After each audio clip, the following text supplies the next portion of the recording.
अस्सलामुअलैकुम दोस्तों, खुश आमदीद टेक स्किल्स यूट्यूब चैनल पे। उम्मीद करता हूँ कि आप सब लोग खैरियत से होंगे। आइए चलते हैं आज के न्यू लेसन की तरफ। आज से हम एक्सेल बेसिक फाउंडेशन का कोर्स स्टार्ट कर रहे हैं। इसकी मल्टीपल आपको वीडियोस मिलेंगी।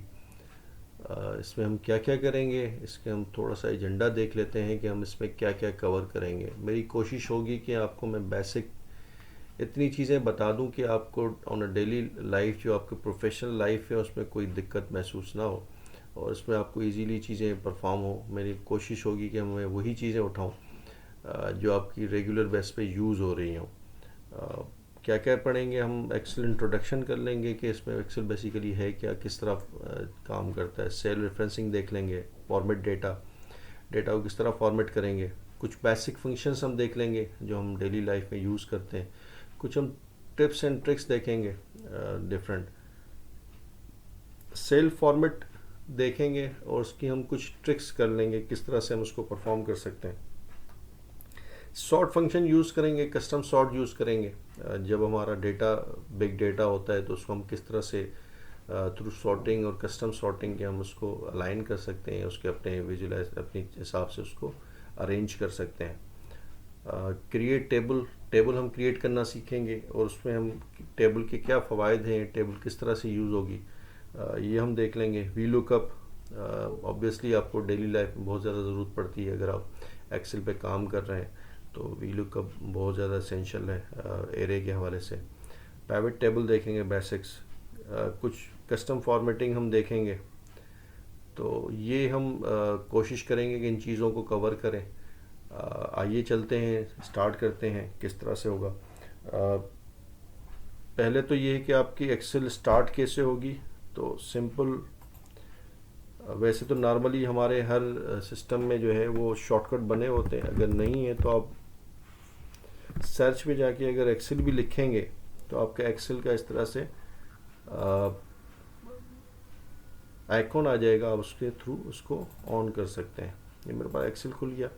यहाँ से क्या करना है, हमने ब्लैंक वर्कबुक स्टार्ट करनी है। ये ब्लैंक वर्कबुक है मेरे पास, ठीक है। अगर मैं फाइल मेन्यू में जाता हूँ तो इसमें मेरे पास डिफरेंट ऑप्शन आ जाते हैं कि न्यू फाइल ओपन करनी है, एग्जिस्टिंग फाइल ओपन करनी है, फाइल को सेव करेंगे तो आपसे पूछेगा कहाँ सेव करना है। सेव कर सकते हैं, प्रिंट कर सकते हैं, सेव एज कर सकते हैं, शेयर कर सकते हैं, इसको एक्सपोर्ट कर सकते हैं और फाइल को यहाँ से क्लोज भी कर सकते हैं। तो सिंपल ये ऑप्शंस हैं। अगर आपको इंग्लिश थोड़ी बहुत आती है तो आप इजीली इसको परफॉर्म कर सकते हैं। अच्छा, मैं अगर इंटरफेस की बात करूं, ये जो आपको स्क्रीन नज़र आ रही है एक्सेल की, ये क्या चीज़ें हैं। तो अगर मैं टॉप की बात करूं, ये बेसिकली मेन्यूज़ कहलाते हैं। डिफरेंट मेन्यूज़ हैं कि फ़ाइल का मेन्यू है, होम का है, पेज लेआउट है, फार्मूलाज हैं। अब जैसे जैसे आप टैब ओपन करते जाएंगे आपको उससे रिलेटेड फर्दर इसके नीचे टैब आपको नज़र आएंगे। जैसे मैं होम की बात करता हूँ तो इसमें मुख्तलिफ होम के हवाले से बेसिक जो टैब्स हैं वो नज़र आएंगे कि आपको क्लिप बोर्ड में यूज़ करना है, फॉन्ट्स यूज़ करना है, अलाइनमेंट करना है, नंबर्स करना है। ये जो जो चीज़ें आपको नज़र आ रही हैं ये बेसिकली ऑपरेशन यहाँ पर इसके परफॉर्म हो रहे होंगे। अगर मैं पेज लेआउट की बात करता हूँ तो आपको बेसिकली थीम्स वगैरह लगानी है पेज पे, या पेज के हवाले से ओरिएंटेशन चेंज करनी है, मार्जिन चेंज करने हैं। अब जो भी ऑपरेशन परफॉर्म होगा वो उसके पेज पे होगा, एक्सेल के पेज पे परफॉर्म होगा। आपने फार्मूला इंडक्ट करना है तो ये डिफरेंट फार्मूलाज हैं आपकी, बहुत बड़ी है। इसमें टैग्स हैं जो आपकी फार्मूला यूज़ कर सकते हैं। डेटा में जाएंगे, एनालिसिस के हवाले से फ़िल्टर लगाना है, आपने डेटा वैलिडेशन करना है, तो ये सारी चीज़ें यहाँ पर आपको डिफरेंट टैब्स नज़र आएंगे। अगर आप ऊपर जाते हैं, क्विक एनालिसिस है, बेसिकली क्विक टैब्स हैं कि आपको यहाँ पर ये आपको एक्सेल की फाइल मिलेगी, सेव यहाँ मिलेगा, अनडू एंड रीडू मिलेगा, ठीक है। अगर यहाँ आप जाते हैं तो बेसिकली ये आपको क्लोज करने के लिए, क्लोज करने के लिए, ये आपको रिस्टोर करने के लिए, रिसाइज करने के लिए, ये मिनिमाइज़ करने के लिए अगर आपने एक्सेल को मिनिमाइज़ करना है। अच्छा, नीचे आपके ये जो है बेसिकली वर्कशीट्स कहलाती हैं। मल्टीपल वर्कशीट्स बन के एक वर्क बुक बनती है। जो फाइल है बेसिकली उसको वर्क बुक कहते हैं और जिसके इंडिविजुअल जो है वो वर्कशीट्स कहलाती हैं। यहाँ से आप इसका जो व्यू है वो छोटा और बड़ा कर सकते हैं, जैसे आपकी ज़रूरत है उस हिसाब से आप इसको छोटा और बड़ा कर सकते हैं। ये आपकी स्क्रॉल बार्स हैं, एक यहाँ पर है और एक आपकी यहाँ पर है। यहाँ से आप एक कोई भी वर्कशीट इंसर्ट कर सकते हैं प्लस साइन के थ्रू, ये आप यहाँ से इंसर्ट हो जाएगा। अच्छा, ये जो कहलाता है ये बेसिकली सेल कहलाता है।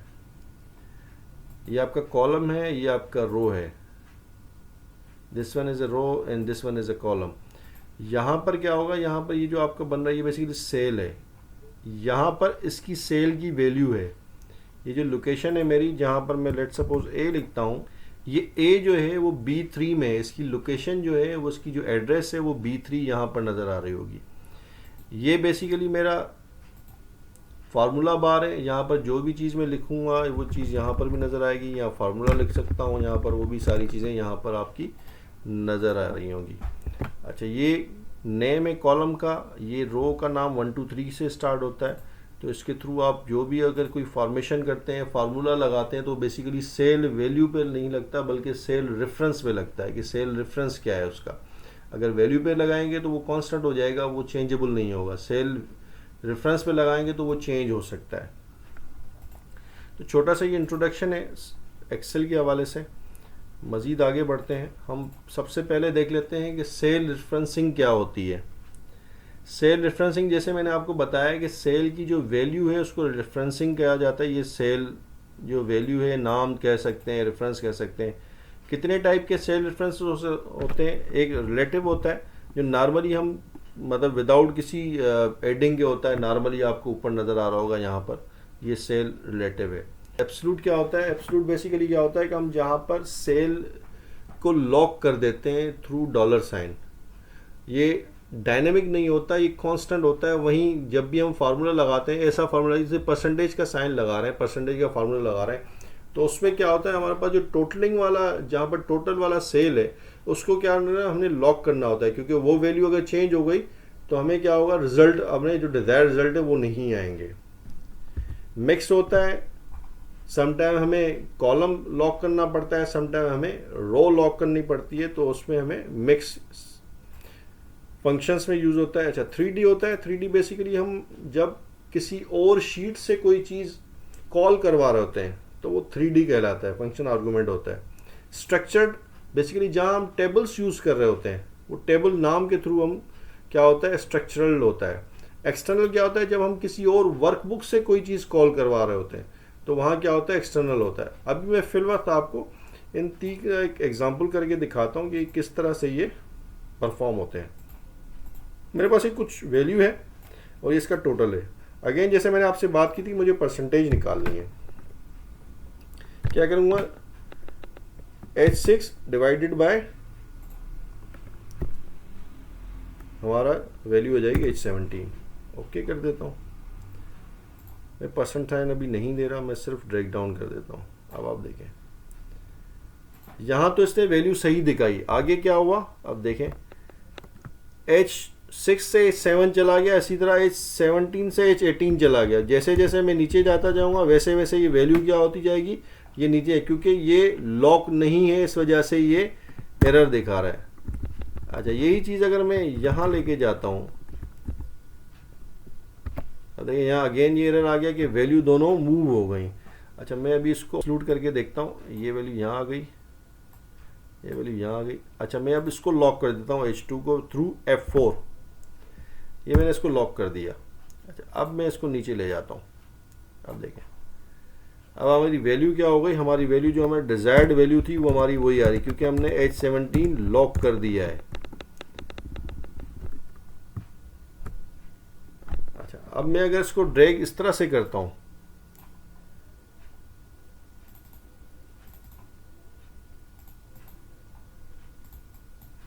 क्या आ रही वैल्यू, अब देखें, सॉरी F2, यहाँ कहाँ आना था, H2 पे आना था, S6 पे आ गया। ये आगे, ये जैसे जैसे हम आगे बढ़ते जा रहे हैं वैसे वैसे ये फिक्स नहीं है। अब हमने क्या करना है, लेट सपोज मैंने यहाँ मिक्स करना है, तो हमने क्या करना है, मैं कहता हूँ कि मेरा जो है H था, H, और उसको मैं लॉक कर देता हूँ।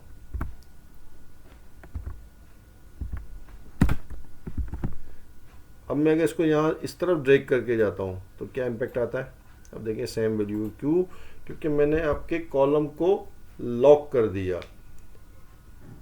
अगर मैं रो को लॉक करता हूं तो क्या होता है?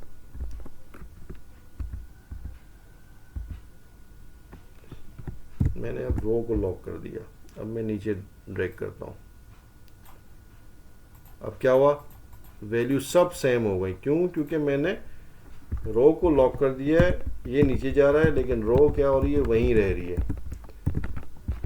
तो एक छोटा सा इंट्रोडक्शन है सेल रेफरेंसिंग का। इम्पैक्ट पता चले आपको जिस टाइम आप आगे जाके काम करेंगे, जिस टाइम आप फार्मूला लगाएंगे, तो इसकी बहुत अहमियत हो जाती है कि आपको किस वक्त कौन सी चीज़ लॉक करनी है और कौन सी चीज़ आपने लॉक नहीं करनी। तो ये आपको अंडरस्टैंडिंग बहुत ज़रूरी है। आगे चलते हैं, डेटा को हम फॉर्मेट किस तरह से करेंगे। ये मेरे पास डेटा है, एक सिंपल आपके लिए हमने रखा हुआ है। अच्छा, मेरे पास सबसे हम पहले देखते हैं कि हम फॉन्ट्स को चेंज कैसे करेंगे। फॉन्ट्स को चेंज करने के लिए हमने क्या करना है? सिलेक्शन करनी है जहाँ भी डेटा है मेरे पास, क्योंकि मैंने सेल रखा हुआ है सिर्फ आपको समझाने के लिए। जैसे मैंने यहाँ चेंज कर दिया, ये मैंने कोई भी फॉन्ट्स रख सकते हैं, या आप फॉन्ट्स बढ़ा सकते हैं, इसको कम कर सकते हैं, फॉन्ट स्टाइल जो भी देना चाहें आप। ये दोनों चीज़ें यहाँ से भी हो सकती हैं, यहाँ से भी हो सकती हैं। ठीक है जी। अच्छा, रीडू अंडू क्या होता है? अब लेट सपोज आपने बढ़ा दिया, आपने कहा नहीं ये सही नहीं है, हमने कंट्रोल Z कर दिया, ये वापस चला गया, कंट्रोल Y, और आप ये चीज़ यहाँ से भी कर सकते हैं, ये वापस चला गया, ये यहाँ आ गया।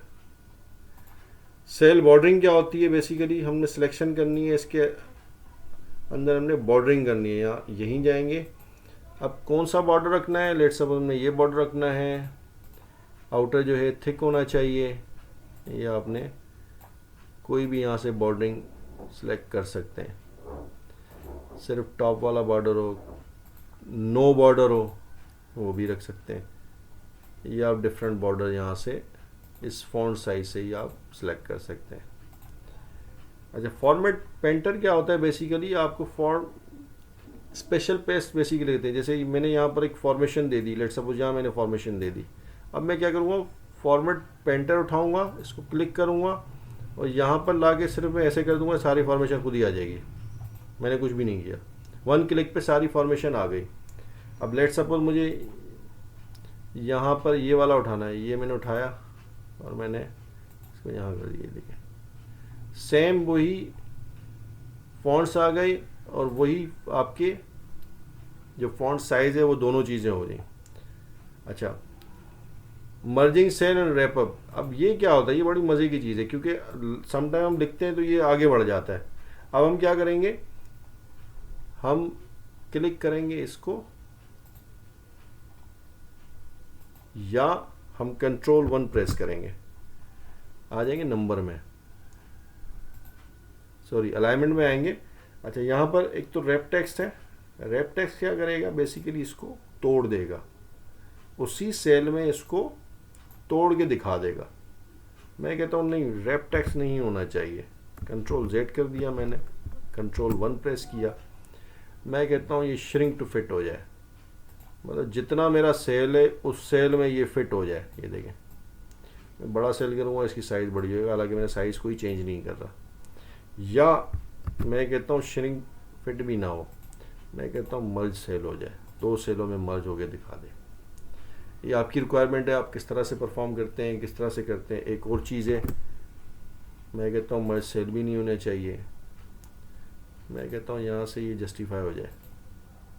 ओके, जस्टिफाई हो गया। तो आपकी रिक्वायरमेंट है, आप किस तरह से इसको परफॉर्म कर सकते हैं, आपके ऊपर है। अच्छा, अब आते हैं changing text alignment. Text alignment basically किस तरह से? लेट सपोज मेरे पास ये एक डेटा लिखा हुआ है, अब ये लेफ्ट पे आ रहा है, मैं कहता हूँ ये लेफ्ट पे ना आए, ये सेंटर पे आए या राइट पे आए, दोनों सेंटर हो जाए, टॉप पे हो जाए, बॉटम पे हो जाए। अब ये आप कोई भी अलाइनमेंट, इट्स डिपेंड कि आपकी रिक्वायरमेंट क्या है, उस हिसाब से आप इसकी अलाइनमेंट कर सकते हैं अपने हिसाब से। यहाँ से अलाइनमेंट में से, जैसे मैंने आपको शुरू में बताया था, अगर आपको थोड़ी सी इंग्लिश आती है तो ये इसमें सारी चीज़ें इंग्लिश में दी हुई हैं, आपकी वही सारे रिस्पॉन्सेस आउटपुट वहीं से आ रहे हैं। जैसे अलाइनमेंट की बात हो रही तो मैं अलाइनमेंट में चला गया, फॉन्ट्स की बात हो तो मैं फॉन्ट्स के टैब में चला गया, सारी चीज़ें यहीं से परफॉर्म कर रहा था। Change changing direction. अच्छा, ये क्या करेंगे हम, यहाँ रखेंगे, Ctrl+1 प्रेस करेंगे। अब यहाँ से हमारी डायरेक्शन चेंज हो रही है, ये मैंने इसको ऐसे रखना है, या लेट सपोज मैंने इसको बॉटम पे रखना है, ये चेंज हो गया, या मैंने इसको टेढ़ा रखना है।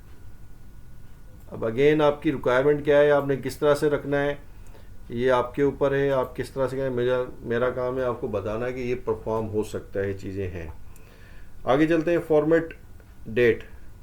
अच्छा, फॉर्मेट डेट के लिए हम Ctrl+1 प्रेस करते हैं, नंबर में डेट में आ जाते हैं। अब ये फॉर्मेशन है डेट की, ये भी हो सकती है, ये भी हो सकती है, ये आप जो रखना चाहें। लॉन्ग डेट होनी चाहिए, टाइम के साथ होनी चाहिए, ये आप डिफरेंट आप परफॉर्म कर सकते हैं। आप कोई भी चीज़ यहाँ से ले सकते हैं। मैंने जैसे सपोज ये ले ली, तो आप कोई भी ले सकते हैं। और दूसरा यहाँ से भी ला सकते हैं, शॉर्ट डेट, ये शॉर्ट डेट हो गई, ये लॉन्ग डेट हो गई, सॉरी टाइम प्रेस कर दिया मैंने गलती से, लॉन्ग डेट हो गई, तो आप उसको परफॉर्म। अच्छा, फॉर्मेट नंबर, नंबर के आपने डेसिमल्स लगाने, डेसिमल्स आ गए, या आपका नंबर कुछ बड़ा रखते हैं हम।